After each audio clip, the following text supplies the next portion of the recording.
Hi, my name is Adam Page. I'm the associate pastor here at Amelia Baptist Church, and I just wanted to thank you for tuning in to our Friday Roundtable. At the Friday Roundtable, we really like to engage in discussion, to learn through conversation, which we believe has become sort of a lost art form. The topics differ every week. Sometimes we talk about the sermon ahead. Most of the time, we're really just after a biblical worldview and how we can know Christ more intimately. If you would please click on YouTube or Facebook and follow us or like our pages, we would greatly appreciate it. Please feel free to share these videos. It is important that people know more about the gospel of Jesus Christ. You can also visit us at our website, ameliabaptist.org. Contact us. Let us know if there's a theme or a topic that you would like discussed. We would love to hear from you. God bless and have a great day. 2,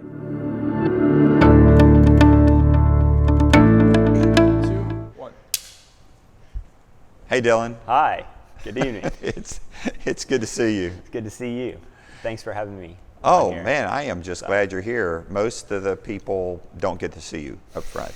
And I know that just from our personal conversations that God's calling you more than just to do technical things. Yeah. And so I guess more and more you're going to get in front of the camera. Maybe so. This is right up my alley. So. Well, we've been able to build a relationship nearly all your life. Yep. And that's what this coming Sunday is about. It's about relationships, about the new covenant versus the old covenant, God's relationship with Israel, and his relationship with his people through Jesus Christ, our Lord. Right. And, no man is an island. We are all in relationships. We have parental relationships. We have relationships with our siblings. We have relationships with our neighbors. Can you think of any relationships you have that is established by a personal covenant? Yeah, actually, no. Personal relationships, Isn't that true? Not at this point in time. That's Yeah. true. I mean, our parents birthed us and they committed to raise us up in a certain way. And if they were Christ followers, they committed us to Christ, and they committed themselves. But I had nothing to do with But you didn't have anything to do with that. Relationships really help us to define us. They're also a vehicle for us to kind of explore this world. Right.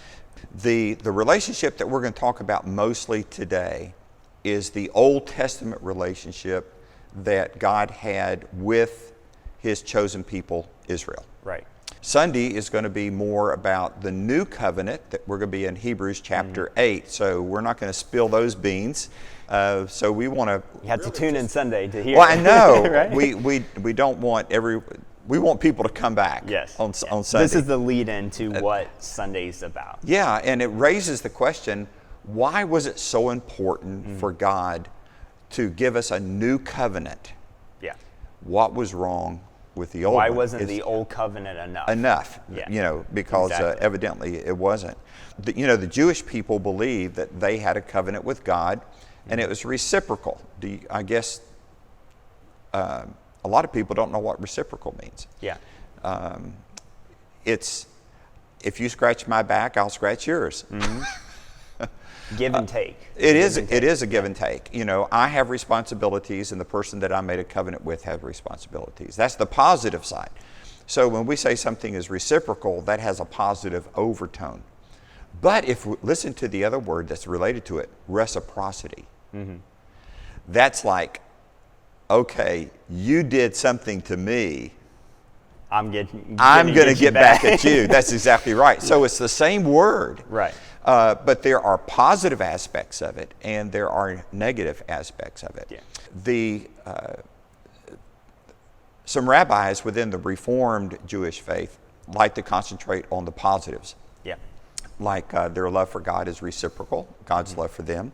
They're caring, God cares for them, and they want to care for one another. Loyalty to God, and God then is loyal to them as well. So there is this relationship, this covenant. Marriage is one of the first covenantal relationships that I can think of. Yeah. Where we make mutual promises. Yeah, and we see that back in Genesis is like at the very beginning. That's that right. covenant put together. Yeah, that's right. Whenever I talk with people who's been married, like 30 or 40 years, I can ask them a question and say, did you really know what you were getting into when you made all those promises? And most of the time those couples would look at each other, they'll smile, and they said, no, we didn't have a clue, but we're glad we did. Right. Yeah. Here's another aspect of the Jewish covenant, and that is that it was that everybody in the Jewish community was a member of the covenant. Yeah. It was a community covenant. It is a community covenant. Even when we're going to be talking in a few minutes about the covenant that God made through Moses, and then also Joshua reiterated when they were just getting ready to go into the promised land. So the idea, though, of a community covenant, I have in my mind, and I don't know the answer to this, is how does the individual fit into that? I mean, he's a part of it, but the covenant was corporate covenant. God said to the people, if you do this then that's exactly right. So I was reading an article by a Reformed rabbi, and it said, our understanding of our covenant with God does not in any way mean that Jews claim that they exclusively have a special relationship with God. So it seems like there is a sect of Judaism that believes, or at least this rabbi does, that other people can have a covenantal relationship with God. So I'm a little confused about that, but there is an ounce of truth to that, because as Christ followers, guess what we have? The same. We have a covenant with God. So I'm going to have to fall on this rabbi's side and say, okay, it wasn't exclusive with the Jewish people. So God continued that with us. Now, one thing you had said about the Reformed Judaism ideology is that it lacks something. And and that's kind of, I appreciate you saying that, Dylan. That's a good transitional thought. One of the things that we have seen in liberal Christianity is that the emphasis is so much on God loves us as an example, and we should love as an example, that they don't talk about God's justice. They don't talk about His sense of right and wrong, and that there are negative consequences in His character. Last Sunday, I made the statement that God never relinquishes His own righteousness to save the sinner. Jesus on the cross satisfied God's wrath toward sin and His love toward us. Well, in liberalism, to talk about propitiation, atonement, all these words about sacrifice, blood atonement, it's offensive. Well, it seemed, at least in the articles that I was reading by the Reformed rabbi, is that the emphasis is also on that positive and love. In the article that I read, there was no mention whatsoever of the negative side or the consequences if someone were to break the covenant. So I pulled up an article by a former professor of mine, Richard L. Rubenstein, PhD. Nice. Harvard grad from New York, studied philosophy of religion. And he is one of the most dynamic post-Holocaust theologians within the Jewish community. And I had the privilege of not only to have him to direct my dissertation at FSU while he was there, but to go on several occasions to listen to him in debate with other Jewish rabbis who had a different opinion about the covenant between the Jewish people and God. And so he concentrates on the covenant that was made through Moses at Sinai. the relationship between God and Israel was defined as a structure of a certain type of a covenant. And he makes this really interesting observation. Of course, he's a historian and he knows a lot more than you or I. Right. But he used the Hittites' treaties as an example of how the covenant was made between God and Israel. So the Hittites would come along and they would defeat the people. And so they would create a treaty. But the country that was overwhelmed and overcome had really no say in. They didn't have any say in the. Well, they had one say in the treaty. Yes. Yes, that's exactly right. So the Hittites would say, "Okay, we're not going to destroy you if you will." 1, 2, 3, 4. Right. But if you don't. But if you don't, if you break it, then I'm coming after you. Right. Okay? So Dr. Rubenstein's understanding of the covenant that God made with Israel through Moses was this type of idea. I will be your God and you will be my people. And the idea is that Israel is not equal to God.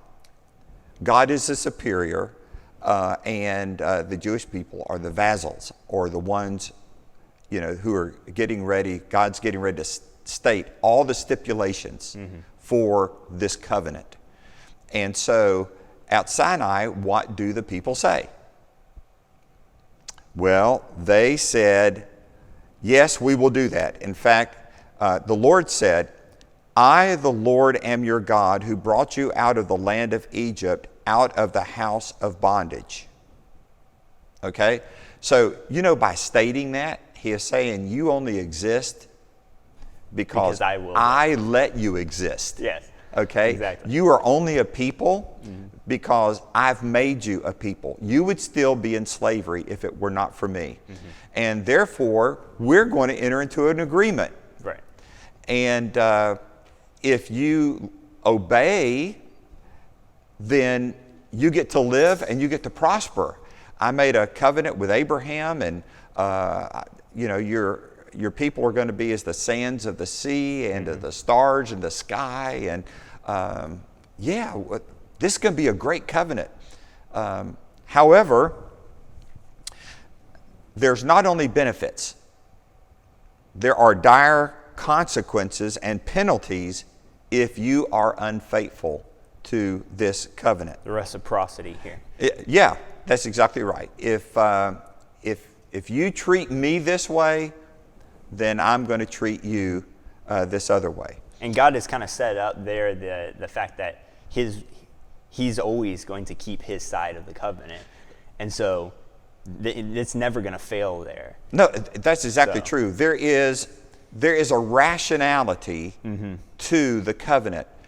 God is stating, based on my word, this is what I will do, and this is what I will be for you.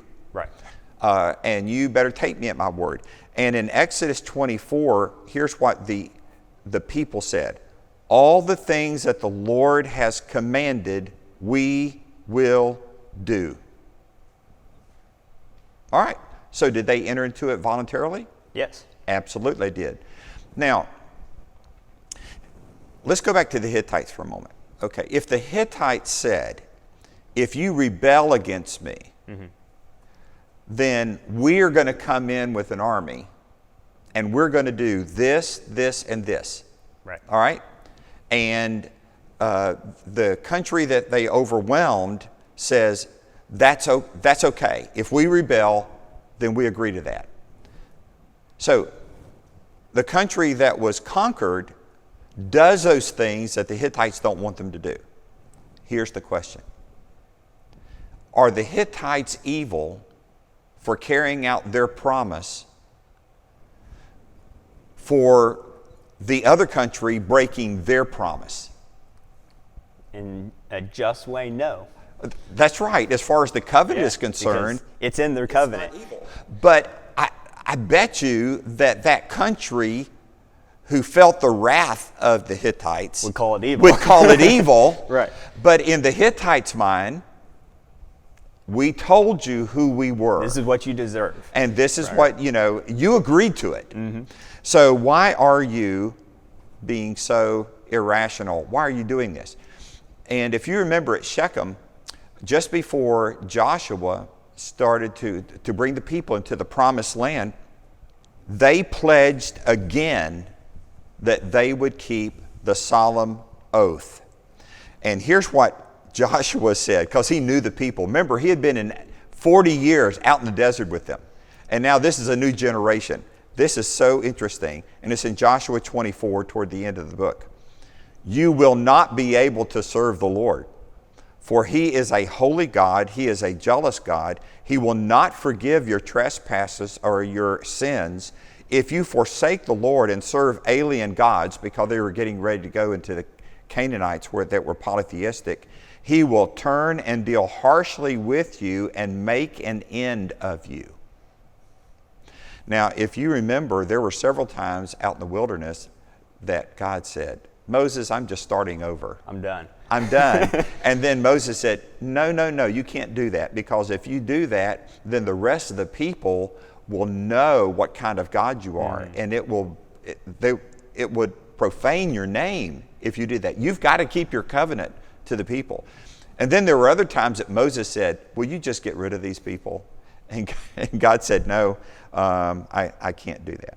So here we have, with Moses and then with Joshua before they go in, the people are voluntarily saying, we are going to keep this covenant. So it's interesting. By the time you get to the prophets, you hear the prophets tell the people, God has a complaint against you. Almost brings up a legal... It's like in a court of law. Yeah. Guess who the plaintiff is? God is the plaintiff, right? So think about this. He is the superior creator of the universe who can do anything that he wants to do, and yet he's using the prophets as his mouthpiece saying, I have a complaint. I am going to court because you have broken the covenant. And it wasn't as hard as they tried to keep the covenant. They failed every single time. You know, as a people, you bring up such a complex point, because as a people, they did try, but there were always people who weren't. And in fact, whenever God would bring about his judgment on the people, God would talk about his remnant as if the remnant was smaller than the rest of the country. Yeah. So what he told Joshua, that he will make it into you, it doesn't mean that the whole nation was going to be destroyed, as much as the people who were not keeping the covenant was going to be destroyed. But he always had a remnant, and that was very important. In the relationship that God had with Adam, he stipulated conditions, right? So we have a perfect man with a perfect woman in a perfect place. Everything is perfect, but you just got one thing. Don't eat of the tree of knowledge of good and evil. So in that day, what will happen? You will die. You will die. So they knew. Now, we don't know if it was the day after that God said that, or if it was 10,000 years. I know some people think that they have the timeline down. I'm not so sure about that. It doesn't matter. Adam and Eve knew that if they did that, God was going to do this. So from the very beginning, before Abraham, before Moses, before any of the laws, God made... There was a covenant. There was a covenant. I will be your God. We'll walk in the cool of the evening, but don't do that, or I'll have to do this. Do you remember after the flood, God made a covenant with Noah? Just like Adam and Eve were the father and mother of the whole human race, all the human race was destroyed except for Noah. So Noah and his family becomes the beginning of the whole human race. And he establishes a covenant with Noah. And it's the same type of thing. So this seems to be normal. Now, during the time of this Sinai, making a covenant in Joshua, there's no mention of the devil. Back in the 60s or 70s, there was a comedian that said, "The devil made me do it." Okay. The emphasis that Dr. Rubenstein wants to make is that the Jewish people voluntarily, with their own free will, broke the covenants. They weren't forced all to do the it. time. They were never forced by some evil genius to do something like that.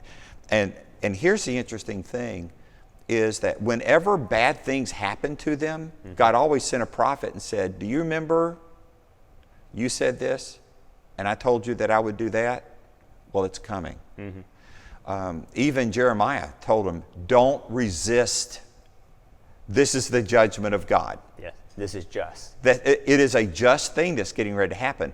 And also within Judaism, famines and plagues, they were seen by God, by the Jews, that God was acting On his covenant. According to the covenant, a covenant, that evidently we deserve this.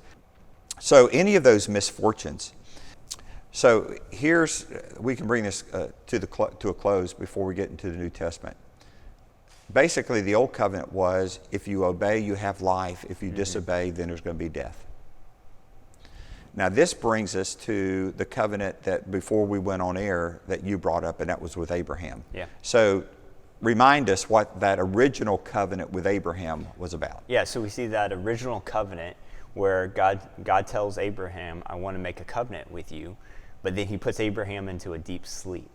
And in a way we see God make a covenant with himself, excluding Abraham from the covenant-making process there. That's right. So since Abraham did not walk between the halves of the animals, Right. which was a blood oath, then Abraham didn't break the covenant, so to speak, because he never went down the aisle Through the covenant. through the covenant. Only God does. So this is one way that covenant differs from the covenant in Sinai, because God is creating a country at Sinai, Right. not just a group of believers, but I am making you a nation. Here are the rules. Here's what's going to happen. What God does with Abraham is, I have a great promise. I am going to bless the world through you, no matter what happens in the future. And so why did God always have that remnant? For the future. For the future. And what was going to come out of the future? Jesus Christ. Jesus Christ. Yeah. And that is where the new covenant comes in. And so this coming Sunday, we're going to be emphasizing the contrast. You can see how terrible the situation Right. that the real covenant in the Old Testament is. And it's not because God was evil, it's because the people failed to keep their side of the agreement. Right. And so now we're going to be looking at the New Testament and seeing how God created a new covenant and how it's in contrast to this old covenant. So, Well, I look forward to Sunday and us diving into this and seeing this contrast here that God puts forward about covenants. Right. And making, in a way, the final covenant here with us. right, it's totally complete. When Jesus was on the cross, he said, "It's finished." Yeah. And the one distinguishing mark from our point of view is this, that the Old Testament was a corporate covenant. With Jesus, it's personal. Personal. Yep. So I hope to see you Sunday. All right. Thank you, All right. Pastor. Yeah, I enjoyed it, Dylan. It's always good to see you. Good to see you.